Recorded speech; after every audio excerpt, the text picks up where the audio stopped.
By May 18th, he openly claimed responsibility for the attack, no longer under the Spanish banner, but fighting for the revolutionary French Republic. The betrayal that Léonard had feared was now a reality. Their final meeting, just days before the assault, had been a prelude to war. Louverture had arrived at Léonard's camp not with the usual small escort, but with 150 armed, mounted men, an unmistakable show of force. He had not waited for permission to enter, had not humbled himself with pleasantries. The mask of modesty had fallen away. Even the limp that had confined him to bed during the attack on Gonaïves was now seen as a ruse, a masterstroke of deception by a man already plotting the downfall of his former allies. When Léonard housed his wife and children for protection and then watched helplessly as Louverture led a bold attack on Dondon in early May, his worst suspicions were confirmed. Toussaint Louverture had turned, and he was not merely shifting allegiance. He was opening a new front in the revolution, one that would soon consume everything in its path. The age of cautious alliances was over. The age of Toussaint Louverture had truly begun. The year was 1794, and the tides of Saint-Domingue were shifting once again. This time, pulled by the most unlikely of currents. Toussaint Louverture, once the prized general of the Spanish, had turned. His banners now flew for France. His men, hardened by years of brutal struggle, marched beneath the tricolor of liberty, equality, fraternity. Yet even now, centuries later, the true spark behind Louverture's decisive turn remains a matter of fierce debate. Some, like the historian C.L.R. James, saw in him a man awakened, his heart stirred by the French proclamation of emancipation in May 1794, casting off old loyalties to fight for the cause of black freedom.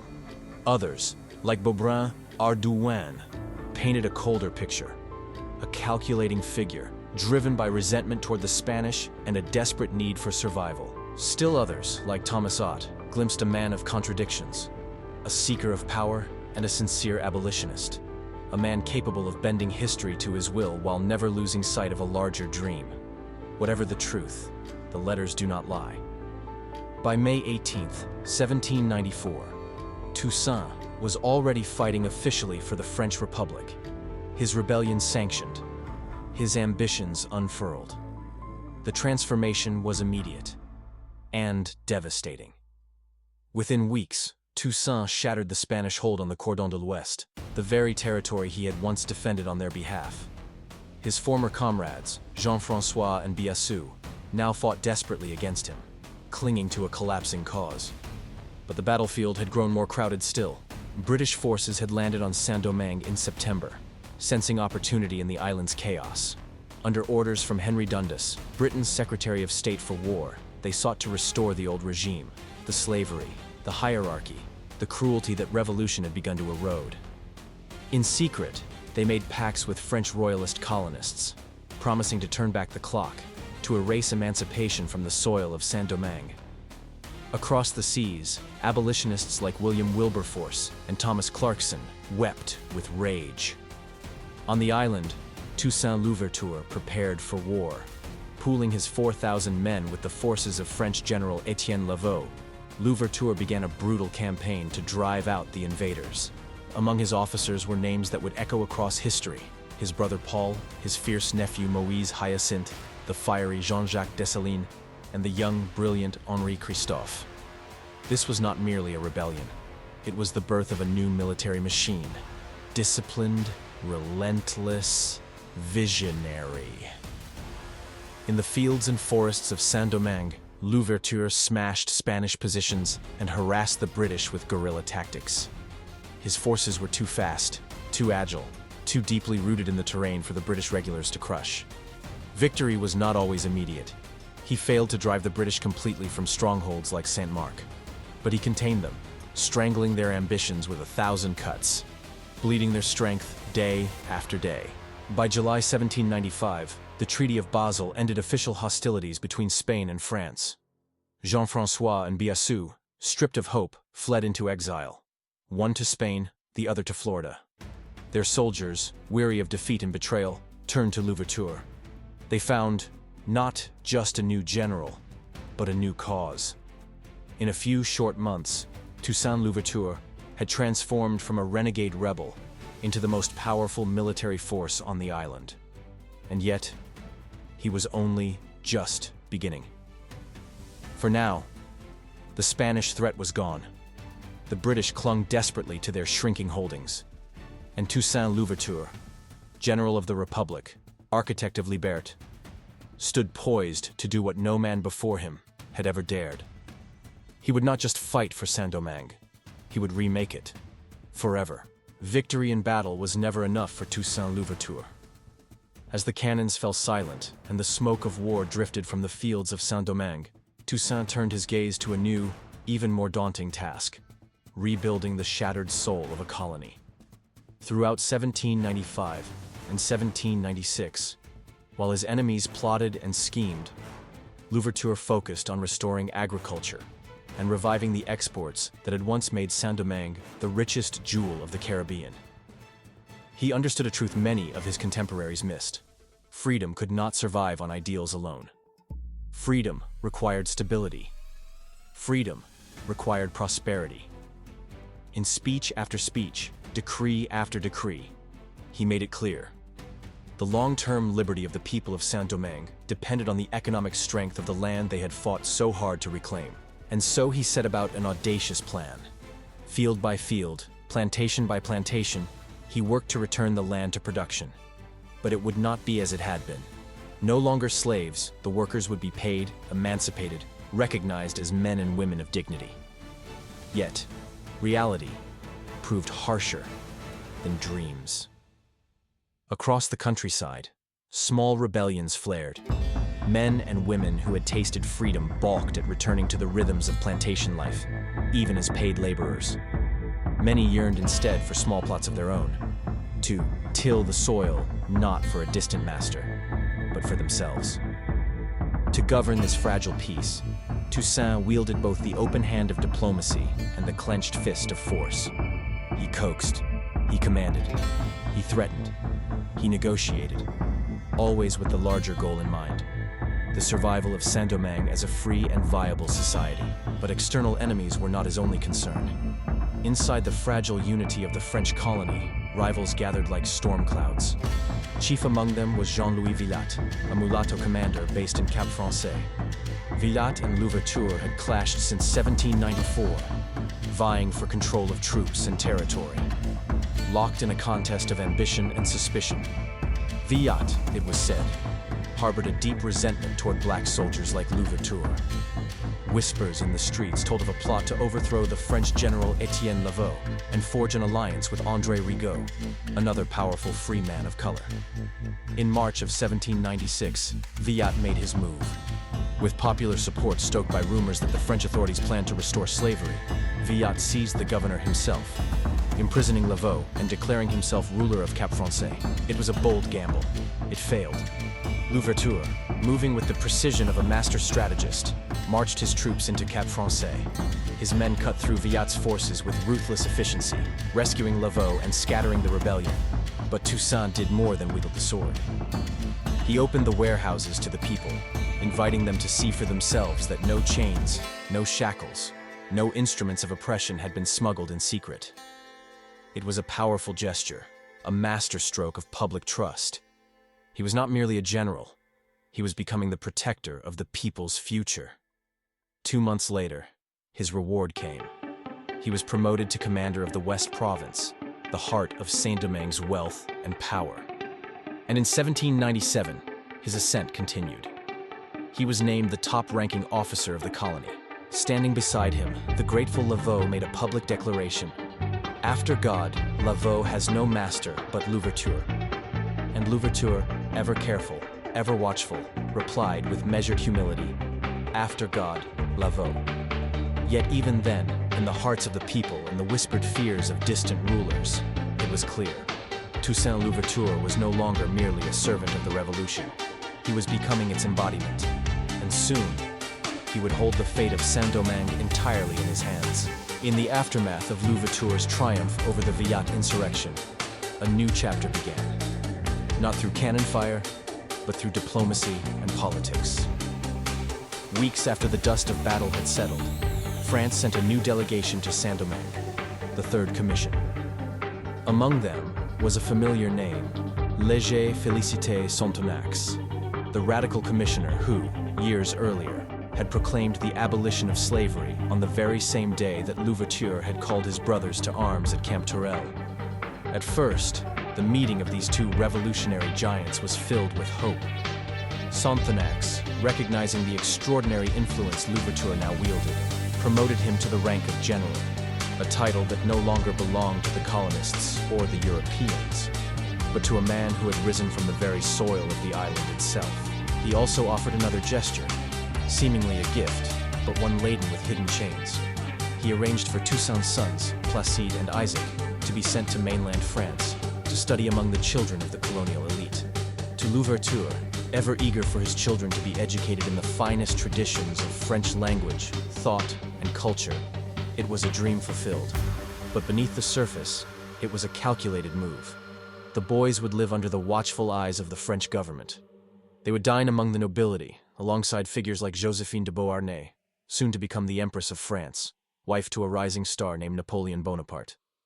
Ain at the center of it all. By the summer of 1797, Toussaint Louverture stood at a crossroads, not just of politics, but of destiny. His power in Saint-Domingue was unrivaled. His name, once whispered in cautious tones, was now spoken with awe and fear. And yet, a true master of strategy knows that threats often come not from enemies in the field, but from allies within the gates. Louverture made a bold move that summer, one that would reveal just how far he was willing to go to secure his vision for the future.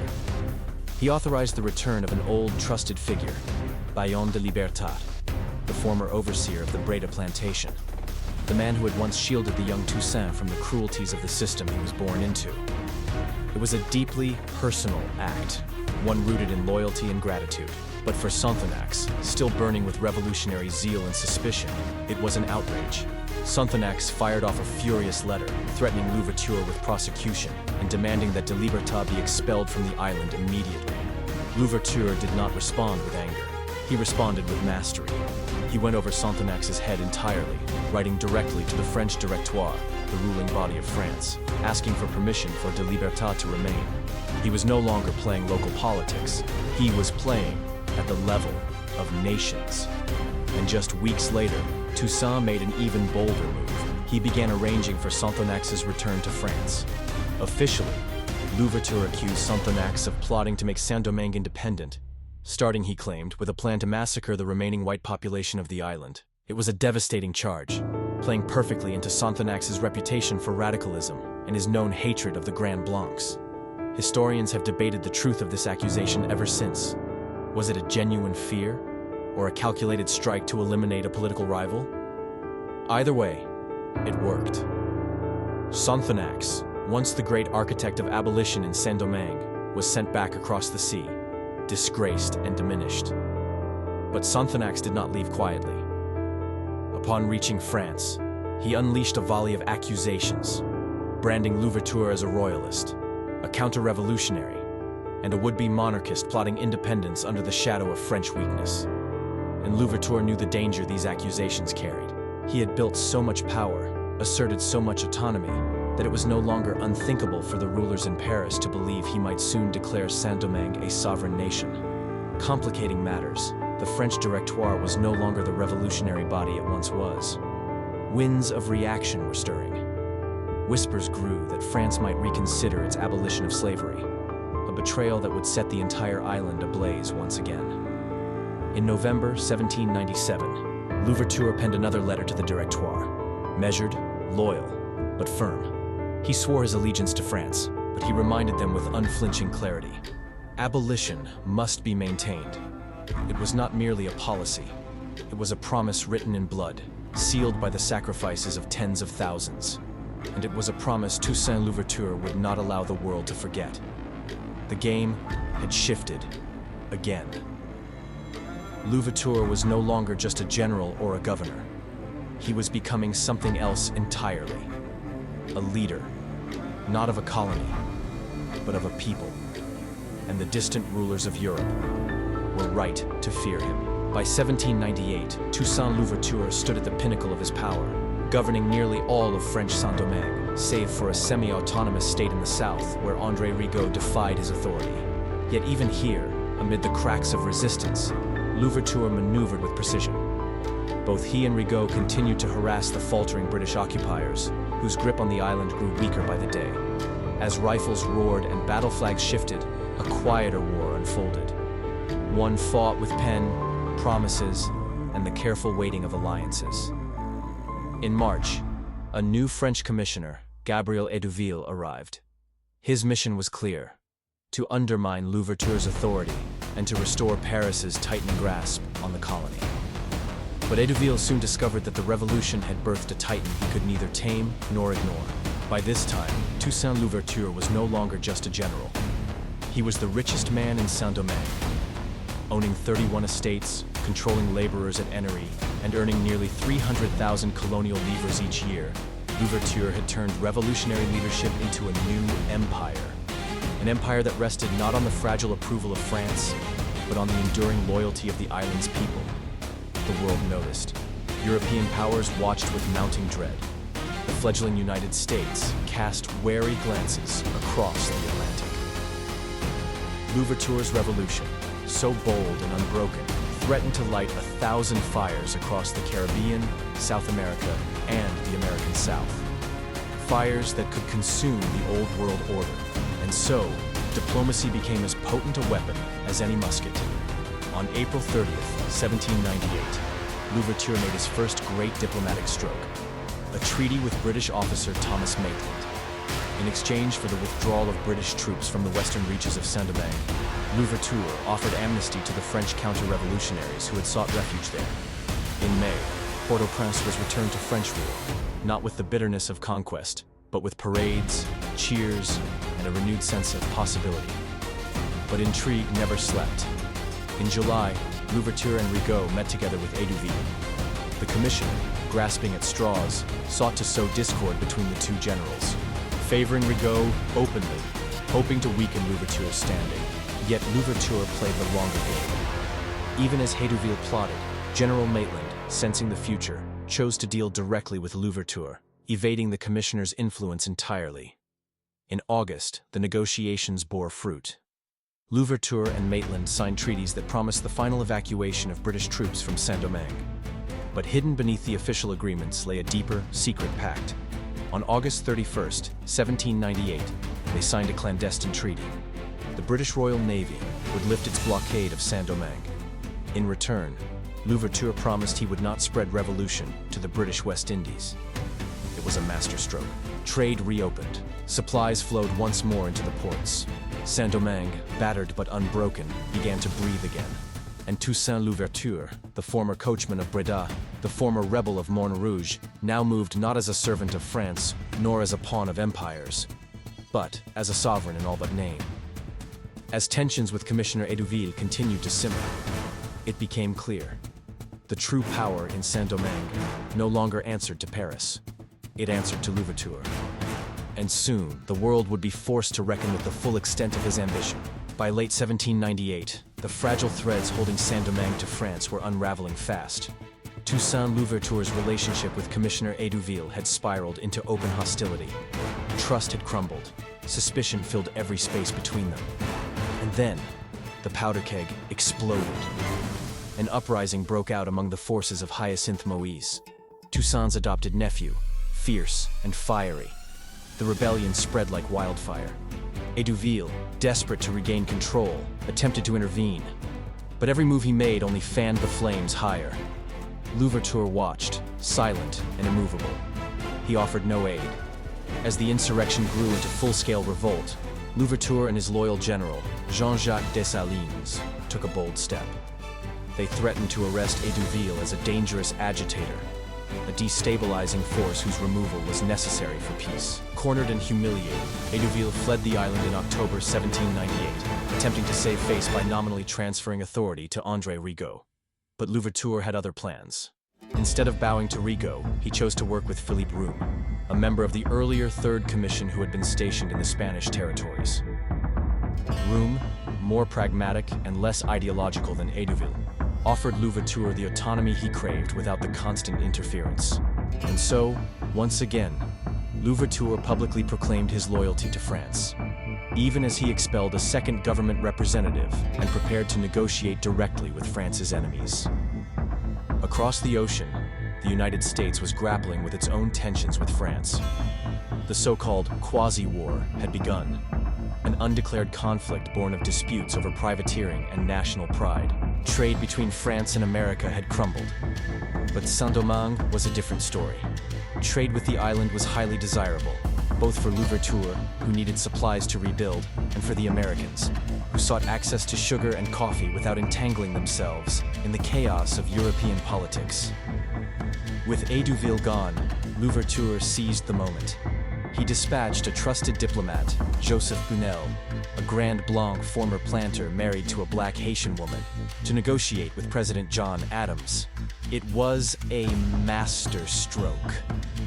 Adams, a New Englander fiercely opposed to slavery, was far more sympathetic to Louverture's cause than either George Washington before him or Thomas Jefferson after, both men who carried the heavy, self-interested burdens of the Southern planter class. The resulting agreement mirrored the secret treaty Louverture had made with the British. Open trade, mutual benefit, and quiet assurances.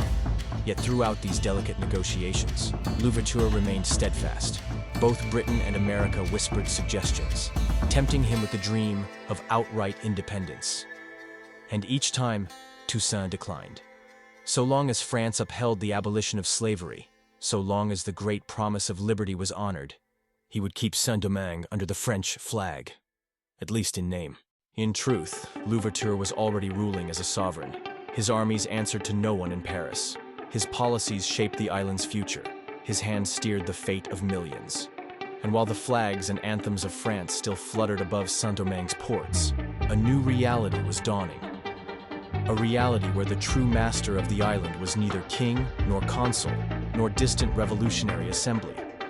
It was Toussaint Louverture, and the world was beginning to realize it. By 1799, Saint-Domingue stood at the edge of a blade. The uneasy peace between Toussaint Louverture and André Rigaud had frayed to its breaking point. What had begun as a rivalry of visions now became a battle for the soul of the island. Accusations flew like arrows. Louverture claimed Rigaud was plotting to assassinate him, a betrayal born from ambition and thirst for power. Rigaud, in turn, accused Louverture of conspiring with the British to restore slavery, a charge designed to poison Toussaint's reputation among the freed masses. But beneath the charges and countercharges, a deeper fracture widened: race. The conflict, once political, now stirred bitter racial tensions between the black majority and the mulatto elites, who had long enjoyed social privileges even under colonial rule. Though Louverture sought to unify the island under a single vision, the old hatreds of skin and status refused to die easily. There was, however, another reason Toussaint knew he must move against Rigaud: strategic necessity. Without control of every port, Louverture could never hope to resist a landing of French troops should Paris, or worse, Napoleon Bonaparte himself, seek to reassert direct control. The final rupture came in June 1799, when Rigaud's forces seized the critical border towns of Petit Goave and Grand Goave. It was an act of open rebellion. Louverture, ever the master of both diplomacy and force, persuaded Philippe Roum to declare Rigaud a traitor, and then he unleashed war. The conflict, known to history as the War of the South, lasted more than a year. It was brutal, bloody, and merciless. Jean-Jacques Dessalines, Louverture's most ruthless lieutenant, led much of the campaign. His name would be forever stained by the massacres that followed. Captured mulatto soldiers and civilians alike, slaughtered in the fields and towns they had once called home. The scale of the horror remains a matter of fierce debate. The French general Pamphile de Lacroix estimated the death toll at 10,000. Later, historians, like C.L.R. James, argued for far fewer, perhaps only a few hundred. But numbers, however debated, could not mask the truth. The South was broken. In August 1800, Rigaud fled first to Guadeloupe, then to France. His dreams of ruling Saint-Domingue scattered like ashes on the wind. Louverture now stood as the unchallenged master of the island. But even as civil war raged, distant drums beat a new rhythm across the seas. In November 1799, Napoleon Bonaparte seized power in France. The French Revolution, that great engine of liberty and chaos, had ended. In its place rose a new order, crowned by ambition and led by a man who cared little for the promises made to distant colonies. Napoleon's new constitution declared that French colonies would be governed by special laws. The freed people of Saint-Domingue heard the words and shuddered. Many feared that special laws meant one thing: the return of slavery. At first, Napoleon played a careful hand. He confirmed Louverture's authority. He promised that abolition would be respected. But he also forbade Louverture from expanding his reach into neighboring Spanish Santo-Domingo, a move that would grant Toussaint near total control over the entire island of Hispaniola. Napoleon might have hoped that command would be enough to satisfy the black general, but he misunderstood the man he faced.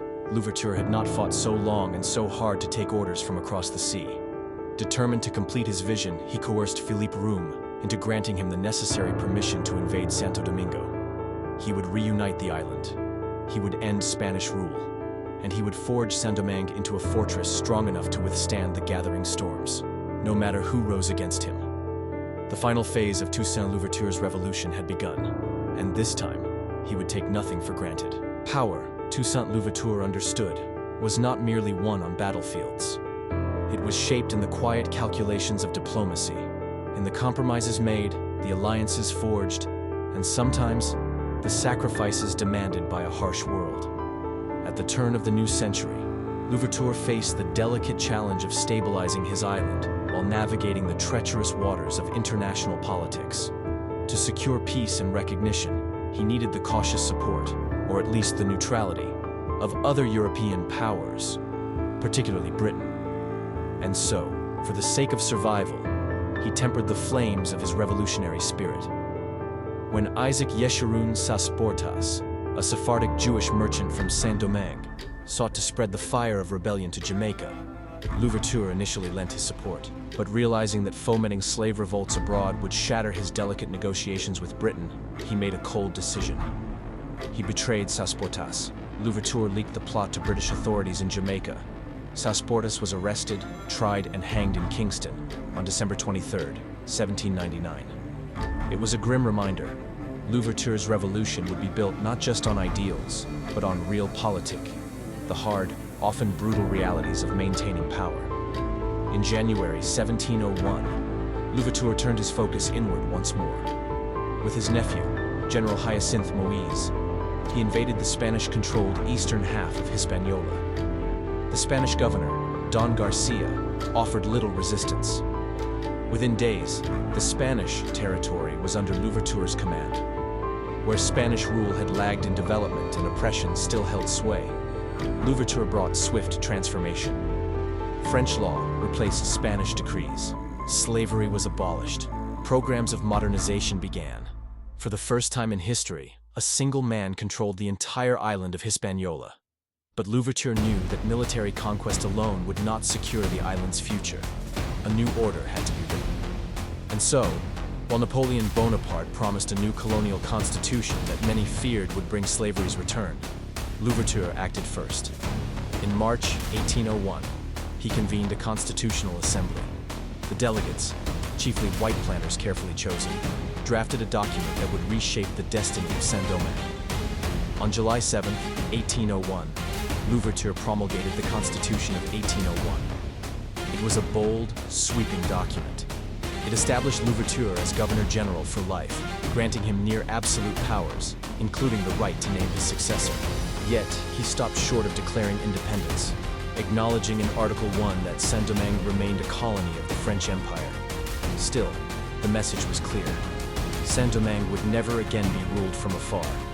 Article 3 proclaimed, "There cannot exist slaves in Saint-Domingue. Servitude is therein forever abolished. All men are born, live, and die free and French." It was a thunderous declaration of liberty. The Constitution guaranteed equal opportunity and equal treatment for all races. Yet it also codified policies many would find troubling. The enforcement of forced labor to revive the economy, and even the controlled importation of new workers, though no longer under the inhuman yoke of slavery. Faith, too, was a cornerstone. Identifying fully as a Frenchman and a Christian, Louverture enshrined Catholicism as the only publicly professed religion. Article 6 declared, "The Catholic, Apostolic, Roman faith shall be the only publicly professed faith." In this, Louverture distanced himself from Vodou, the spiritual lifeblood of the African plantation communities. It was a break with the traditions of the past, a turn toward European norms he believed necessary for survival and legitimacy on the world stage. Toussaint Louverture had forged a new world. One foot remained in the French Empire, but the other now stood firmly on the soil of an emerging nation. A nation shaped by freedom, faith, and the unbreakable will of a man who refused to bow. Yet, even as he celebrated this triumph, dark clouds gathered on the horizon. For in Paris, Napoleon Bonaparte was watching, and the emperor's patience was wearing thin. Toussaint Louverture had written a new future for Saint-Domingue, but in doing so, he had also signed a death warrant for his fragile peace with France. The Constitution of 1801, with all its proud declarations and subtle rejections of colonial control, was a direct challenge to Napoleon Bonaparte's authority. Toussaint charged Colonel Charles Humbert Marie Vincent, who personally opposed many elements of the Constitution, with the dangerous task of delivering it to Paris. It was a mission fated for disaster. The Constitution provided no role for French government officials. It offered no trade advantages to France. And worse still, Toussaint had published it before even seeking French approval, a grave breach of the diplomatic protocol that Napoleon prized. Despite his misgivings, Vincent tried to submit the Constitution to the First Consul. For his efforts, he was rewarded not with thanks, but with exile. Banished to the Mediterranean island of Elba, cast aside like so many others who dared to bring bad news to Napoleon's court. Still, Louverture tried to bridge the widening gulf. He wrote to Napoleon, pledging loyalty, swearing that he was a faithful son of France. But the silence from Paris was deafening. No reply came. Behind the stillness, Napoleon had already decided. He would crush the upstart general who dared to rule without permission. With the signing of the Treaty of Amiens, France had secured a temporary peace with Great Britain, freezing Napoleon's hand to focus on the Caribbean. He prepared an expedition, 20,000 strong, the largest fleet assembled since ancient times, and placed it under the command of his brother-in-law, General Charles Emmanuel Leclerc. The mission was clear: seize control of Saint-Domingue, and if necessary, restore slavery. Leclerc's instructions were veiled in diplomacy. His troops were to land under the guise of peace, proclaiming friendship, while secretly preparing to deport every black officer from the island. But Toussaint Louverture was not fooled. He knew what was coming. He tightened discipline, bracing for the inevitable storm. Yet not all on the island shared his vision. The strain of forced labor policies had frayed loyalties.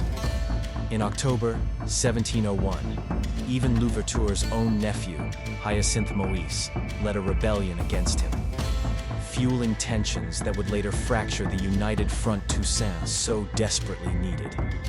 When the French ships arrived off Cap Français in late January 1802, diplomacy briefly held the day. Leclerc sought permission to land. Henri Christophe, Toussaint's fiery lieutenant, answered with fire and steel. "You will only enter the city of Cap," he warned, "after having watched it reduced to ashes, and even upon these ashes, I will fight you." True to his word, Christophe set the city aflame and retreated into the mountains. Louverture had crafted a simple, brutal plan: burn the coastal cities, raze the fertile plains, retreat to the mountains, and let yellow fever, the invisible killer, decimate the French. But war is never simple. Internal communications broke down. While Christophe burned Cap Français, other commanders faltered. Paul Louverture was deceived by a false letter and surrendered Saint-Domingue without a fight. Some officers, believing Leclerc's promises of peace, hesitated. Others resisted too soon, too late, or without coordination. The French landed, stronger than expected. The careful clockwork of Toussaint's defense began to shudder. Still, deep in the mountains, the heart of the revolution pulsed, wild and defiant. The final battle for the soul of Saint-Domingue had begun. And Toussaint Louverture, betrayed by the old world and battered by the new, would face the greatest challenge of his life, The fires of war had raged, but neither side had won the peace. After the brutal shock of the initial fighting, General Charles Leclerc, seeing the price of conquest growing steeper by the day, reached again for diplomacy. Toussaint Louverture's sons, Placide and Isaac, had been sent from France alongside the expedition, intended as living bridges of reconciliation. Now, they were dispatched to carry Napoleon's proclamation to their father. But words could not mend what had been broken. The talks collapsed. Trust, once shattered, refused to be rebuilt. Months of bitter, inconclusive fighting followed. Mountains, forests, and ravaged cities became the backdrop for a war neither side could truly control. And then, the tide turned. Henri Christophe, hard, brilliant, and pragmatic, accepted Leclerc's promises. In return for keeping his title as general in the French army, he switched sides. Jean-Jacques Dessalines, ever ruthless, followed shortly after. Isolated and outmaneuvered, Louverture rode into Cap Français on May 6, 1802. With dignity but few options, he negotiated an acknowledgement of Leclerc's authority in exchange for amnesty, for himself and his remaining loyal generals. The revolution's greatest architect had been forced to capitulate. Louverture retired to his estate at Ennery, placed under house arrest. But in Saint-Domingue, betrayal is never far behind. Jean-Jacques Dessalines, once Louverture's fiercest lieutenant, now played a dark role in the drama. On May 22, 1802, upon learning that Louverture had allegedly failed to instruct all local rebel leaders to lay down their arms, Dessalines moved swiftly.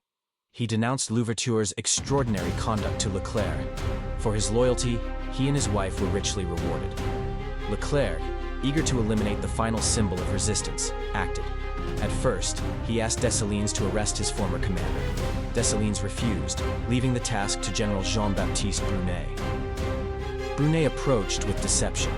Some accounts say he pretended to seek Louverture's advice on plantation management, a ruse to lure him into complacency. Other stories, from Louverture's own hand, suggest it was Brunet's provocations, harassment, and veiled threats that drove him to seek an honest discussion. Either way, the betrayal was personal. Brunet sent Louverture a letter, calling himself a sincere friend, even as he prepared to shatter the fragile peace. And then, on June 7, 1802, it ended. Despite the promises made, despite the negotiations signed, Toussaint Louverture was seized, along with 100 members of his inner circle, and deported to France. The ship's Creole and the 74-gun Arrow carried the fallen Titan across the ocean, their holds heavy with the dreams of an unfinished revolution. As he boarded the Creole, Louverture turned to his captors and left them with a prophecy, a warning carved in the blood and spirit of a people who would not be broken. In overthrowing me, you have cut down in Saint-Domingue only the trunk of the tree of liberty. It will spring up again from the roots, for they are numerous and they are deep. It was not a boast. It was a truth. And soon, the world would learn just how deep those roots ran. The journey ended where it had always been destined to lead, cold, alone, and buried under stone. On July 2, 1802, the ships carrying Toussaint Louverture reached France. Less than 2 months later, on August 25th, he was locked away in the remote fortress of Fort de Joux, deep in the mountains of Doubs. There, behind thick walls of stone and iron, the man who had once commanded armies and shaped the destiny of a people began his final battle. This time, against time itself. In the damp, freezing darkness of his cell, Louverture picked up his pen. He wrote a memoir, one last testament to his life, his struggles, and his undying dreams of liberty. A voice, once able to move thousands to action, now whispered quietly across paper, defying the silence his captors sought to impose. He endured months of isolation, malnutrition, bitter cold, and exhaustion. And on April 7, 1803, Toussaint Louverture, general, governor, visionary, died in prison at the age of 59. Some say it was pneumonia. Others whisper of tuberculosis, or a simple cruel wasting away of body and spirit. Whatever the cause, the man was gone. But the fire he lit would burn forever. Beyond the battlefield, beyond politics, Louverture had always been a man of deep, guiding faith. From his earliest days on the Breda plantation, he had been marked by his devotion to Roman Catholicism. Baptized by the Jesuits, educated in the catechism, he grew into a figure known for his piety. Mass was his daily ritual.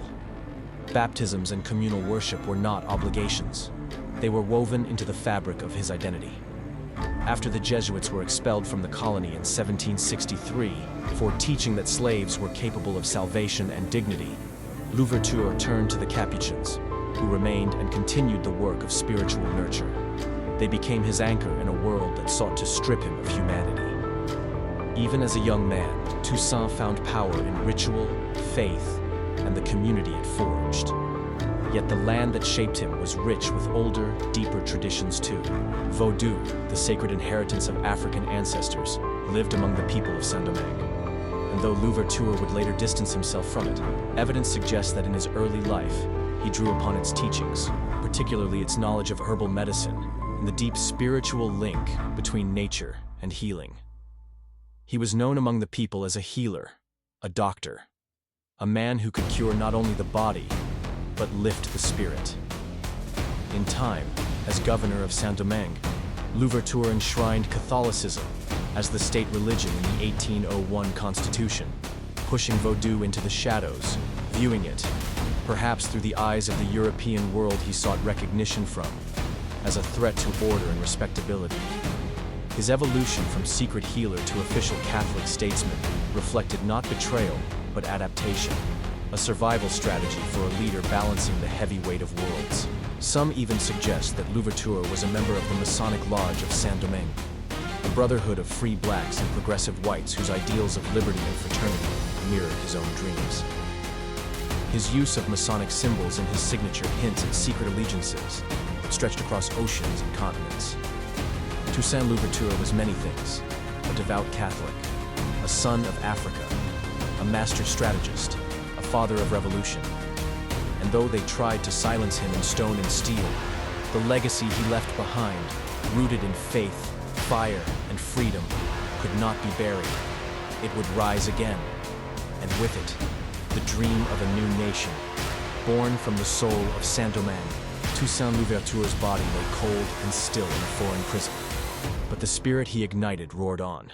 In his absence, Jean-Jacques Dessalines, his fiercest lieutenant, seized the banner of revolution and drove the final, devastating blow into the heart of French ambition. In 1803, the French forces were defeated. The unthinkable had been achieved. For the first and only time in world history, a rebellion born from the brutal crucible of bondage succeeded in establishing an independent nation. And, on January 1st, 1804, Dessalines proclaimed the birth of a new nation. No longer Saint-Domingue. It would be called Haiti, the name given by the island's first people, the Taino. A name older than conquest. A name born anew in freedom. Dessalines crowned himself emperor, but the roots of the revolution, its fire, its faith, its unbreakable will, had been planted long before by the hand of Toussaint Louverture. Today, they are remembered together, fathers of Haiti, makers of liberty. Across oceans and centuries, the legacy of Toussaint Louverture echoed. American abolitionist John Brown invoked Louverture's name as he plotted his daring raid on Harper's Ferry, proof that the flame of resistance could leap from one shore to another. Throughout the 19th century, African Americans looked to Louverture as a symbol, living proof that freedom was not just a dream, but a destiny that could be seized with blood, sacrifice, and unbreakable resolve. And the world, too slowly, began to honor his name. On August 29, 1954, at the foot of the grim walls of Fort de Joux, where he had once suffered in silence, a stone cross was raised by the Haitian ambassador to France, a belated tribute to the man who had defied empires. Later, a shovel full of earth from Fort de Joux was gifted to Haiti, a symbolic gesture, returning a piece of their lost hero home. And in 1998, in the sacred halls of the Pantheon in Paris, an inscription was placed, carving his memory into the heart of the nation that once betrayed him. But legacies are never simple. Historians have not spared their scrutiny. Toussaint's hunger for power, his expulsion of Commissioner Sonthonax, his willingness to restore the plantation economy, all have drawn criticism. He was no saint. He was a man, complex, brilliant, flawed. And yet, in the discipline he demanded, the standards he lived by. His soldiers found a leader unlike any other. As historian Sudhir Hazarison wrote, the absolute dedication Toussaint expected of his soldiers on the battlefield was more than exemplified by their commander. He was the epitome of the charismatic military leader, a model of sobriety.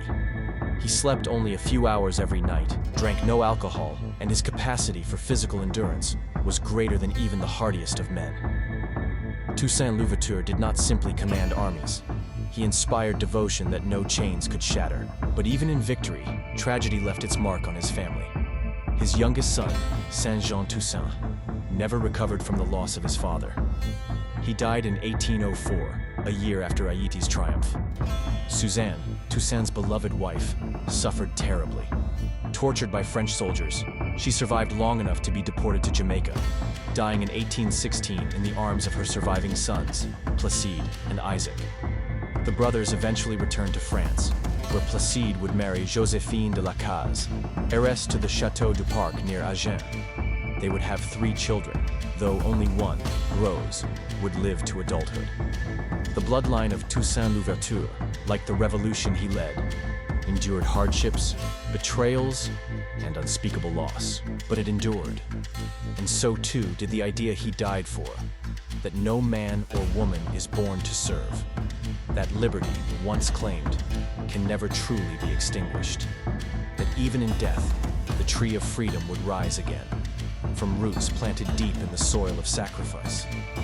Toussaint Louverture's body was buried in a foreign land, but his spirit lives forever, in Haiti, in freedom, in every voice that dares to rise against tyranny. The Black Spartacus, father of Haiti, still rides the winds of history, unbroken, unbowed, unforgotten. Toussaint Louverture's body may have been buried in a foreign land, but his spirit never left Haiti. His legacy lives on, in freedom, in resistance, in the unbreakable will of a people who refused to bow. He was the Black Spartacus, the father of Haiti, a man unbroken, unbowed, and never forgotten. If you found this story powerful, don't forget to like this video, share it with others, and let us know your thoughts in the comments below. Make sure you subscribe and hit that notification bell so you never miss our next upload. Because history isn't just in the past, it's alive, and it's waiting to be told.